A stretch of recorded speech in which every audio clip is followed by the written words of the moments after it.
ஈரோடு மாவட்டம் தாளவாடி மலைப்பகுதியில் கோடை வெயில் வாட்டி வந்த நிலையில் திடீரென பெய்த கோடை மழையால் பொதுமக்கள் மகிழ்ச்சி அடைந்தனர்.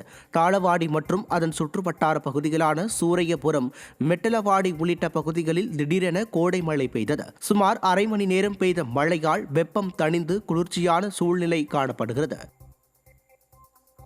விருதுநகர் மாவட்டம் ஸ்ரீவில்லிபுத்தூரில் மழை நீருடன் சாக்கடை நீரும் கலந்து சாலையில் ஓடியதால் வாகன போட்டிகள் பள்ளி மாணவர்கள் சிரமத்திற்கு உள்ளாகினர்.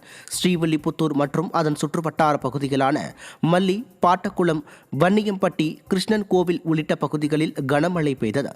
நகரம் முழுவதும் வாறுகால்கள் தூர்வாரப்படாததால் அடைப்புகள் ஏற்பட்ட மழை நீருடன் கழிவுநீரும் சேர்ந்து சாலையில் பெருக்கெடுத்து ஓடியது. இதனால் நோய் தொற்றும் பரவும் அபாயம் உள்ளதால் செயலற்ற ஸ்டாலின் அரசும் மாவட்ட நிர்வாகமும் வாறுகால்களை தூர்வார நடவடிக்கை எடுக்க வேண்டும் என கோரிக்கை எழுந்துள்ளது.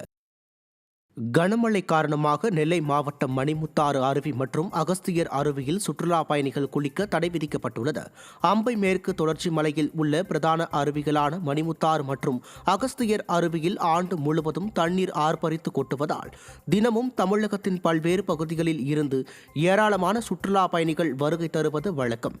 இந்த நிலையில் நெல்லை மாவட்டத்தில் உள்ள மேற்கு தொடர்ச்சி மலைப்பகுதிகளில் கனமழை பெய்து வருவதால் பாதுகாப்பு கருதி மணிமுத்தாறு மற்றும் அகஸ்தியர் அருவி பார்வையிடவும் அருவியில் குளிக்கவும் வனத்துறையினர் தடை விதித்துள்ளனர்.